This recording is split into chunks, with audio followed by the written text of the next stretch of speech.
holko yewtide Seydou Sarr. ɗeɗo golle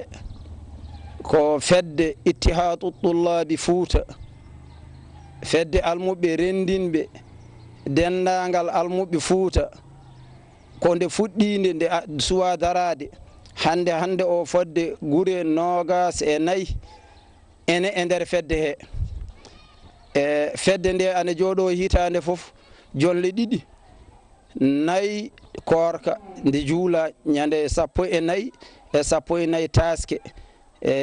so juulama ñande nde ñalawma battuɗo nayo fedde nde ande jooɗo ande yirlo noon e nder gure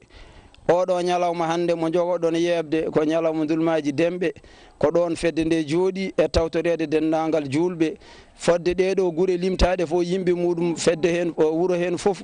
fodde yimɓe tato ma Allah nayo tawtorama jonde nde toraɓe kadi ko hohoɓe e nder gure he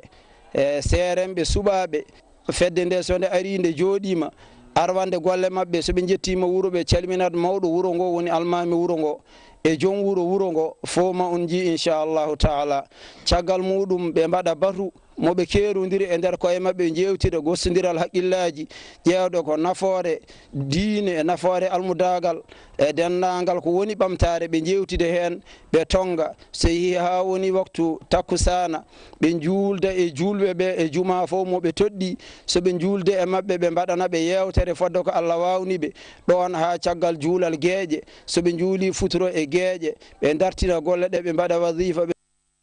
fedde nde ganduɗa nde rendini ko sanɗaji walla mbiyen sernaɓe ne to sukaɓe e nder rendu futtoro mbaɗno pottital men battidingal ɗon ɗo dulmaji demɓe ɗo jeehen to Touba ɓe ganduɗa ɓe ko wonɓe Kogère noon son nani ɗum ko